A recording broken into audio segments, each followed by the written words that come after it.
Alright, fellow zombies, part two on this madcap rant I've got.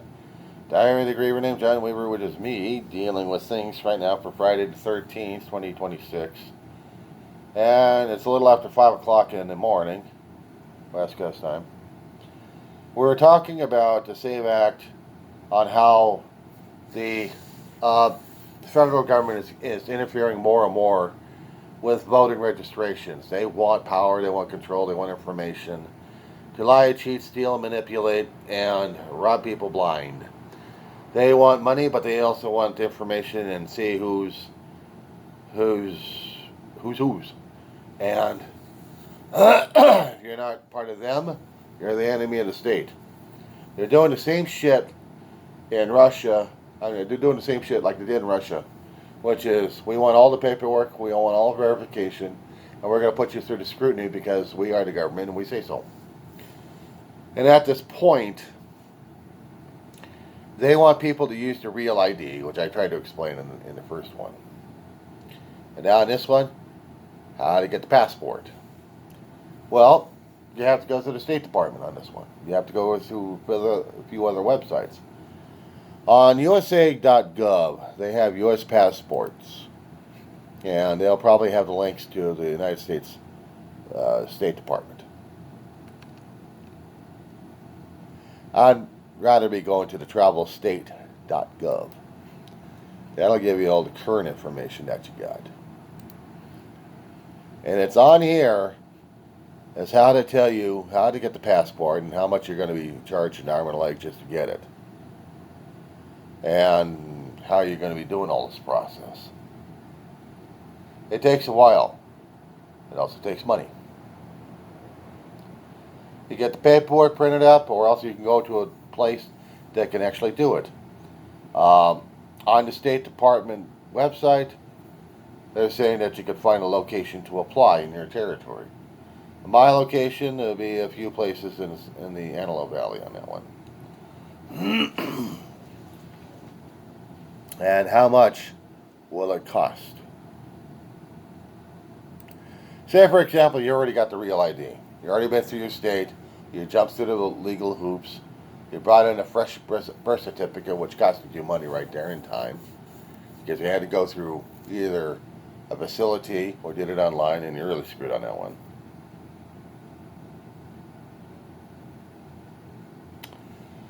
And if you wanted to get a passport book and a card, or just either, you have ways of applying for it. But there's also a cost on these things.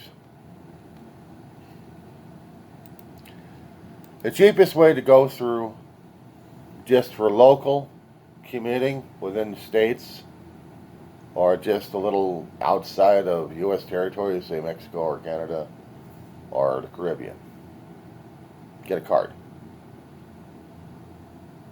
Now, the card would be like, $30 for a first-time applicant for an adult, $15 for children under the age of 16. Renewal's $30. This is like flashing a regular ID card. But then you're going to be traveling across the waters or further. Then you get the book, you get the official book. $130 for the adults, $100 for children underneath the age of 16. It's 10-year lifespan for adults, 5 years for kids. The cost for renewal is $130 for the adults. I'm not planning on going to another country, but if I did, I would have to be shelling out the extra money, which I don't have. When you're living on a fixed income like I am, and like other Americans, or anybody else for that matter here, it's hard to afford what you need to be eligible for. I'm a U.S. citizen, born, raised in California. And I would have to shell out money and time to get the real ID, but also to get updated paperwork in order to get the real ID. And this would be the poll tax. The SAVE Act that Congress is passing already through the House of Representatives and heading on its way to the Senate is trying to rob, pilfer, pillage, and plunder people's pocketbooks through state and federal fees, but in a way of controlling their access to the voter polls to keep a political power, a political group in power, such as the Republican Party. The Democratic Party would not sponsor at all. We already had voted in, back in '93, a Voter Registration Act to prevent poll taxing of any sort. The poll taxing would be spending money to get updated ID to prevent voter fraud. We haven't had any major voter fraud, yet these people keep batting it off left and right. We have major voting fraud. We have major voting fraud. Don't you understand? They're coming out of the woodworks. Are they? Or is it only your imagination? Or your fear-mongering that you're doing this shit? They did this back in, what was it, 1800s, I think? Hold on a second. I need to do this shit. Yeah. Okay. When work fingers was poll established? Okay.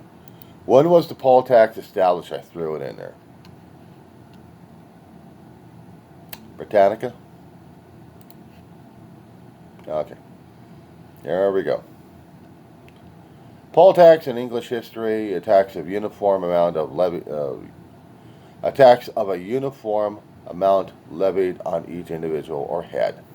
Of the poll taxes in English history, they're talking about English history at this point, but not about American history.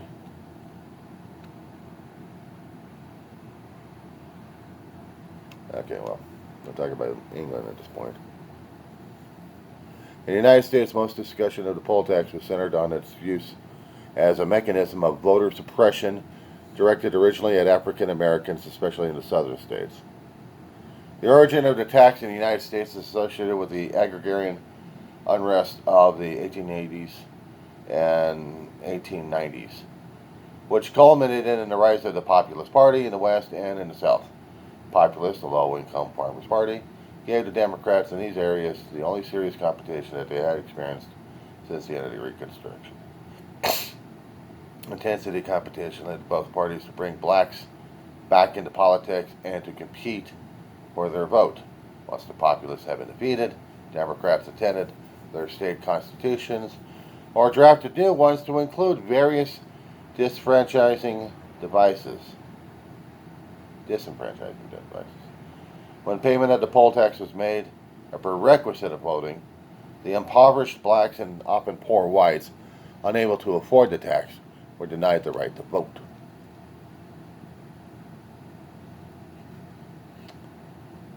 Stipulations that they had. Some states abolished it after World War I, while others retained it.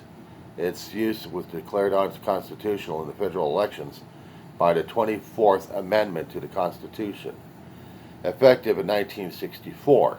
In 1966, the Supreme Court, going beyond the 24th Amendment, ruled in Harper versus Virginia Board of Electors that under the Equal Protection Clause of the 14th Amendment, states could not levy a poll tax as a prerequisite for voting in state and local elections.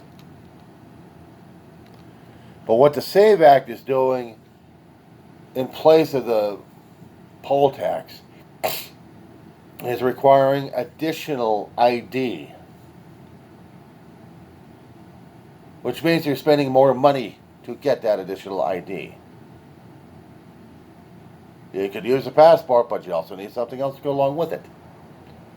You could use say for example, a Social Security card with a driver's license. But I know in some aspects in California, we had to have a proof of registration, basically proof of where we're living at, proof of residency. And the same thing applied towards the DMV in California. We had to show in something like we were getting something in the mail to prove that we were in residence at this address. This was our home address. Something to corroborate with the ID that we're trying to get. People updating their IDs do the same thing. I mean, you can do it online and click a few boxes, but you're going to the DMV to make the appointment. You have to bring the paperwork and the ID stuff over to them, and they would verify and say, okay, fine, that's acceptable. Thank you very much. Hopefully not give you any too much grief through California. I don't know about any other state, but I'm only dealing with California.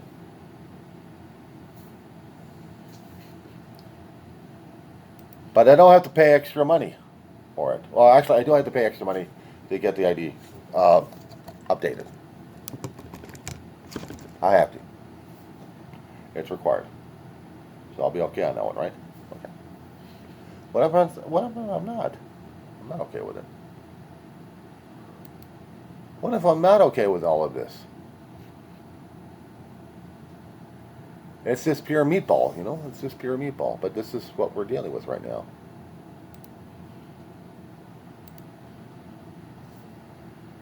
Trump wants control. The Trumplicans want control over everything, apparently, including your voter data. You're in one particular state and you've been voting one way. They want to know about it. Voting is supposed to be a sacred, sacrosanct thing you cannot screw up. It is a private thing. You go to the polls. You vote in private, secretly. You don't mention it to anybody else. You're making your own your decision. You're not being influenced any other way, according to what's being said.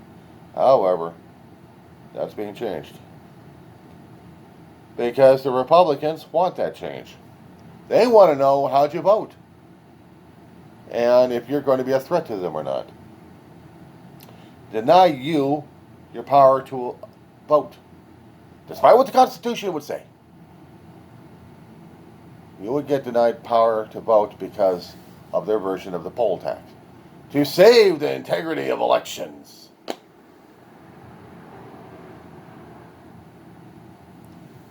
I ought to fuck with people left and right on this one. But this is what we're facing, guys. We're dealing with a party that wants to control, dominate, and be the Soviet Union. They want to be a copy of Putin's landscape. You think I'm going conspiracy on this damn thing, but I ain't going conspiracy nut job on this damn thing, nor am I doing it QAnon crap at this point. No, because I'm hearing what the conservatives are saying. I'm hearing what the Democrats are saying, and I'm also hearing what the independents are talking about. Yeah, I'm a bit worried myself. This is what's happening to us, guys.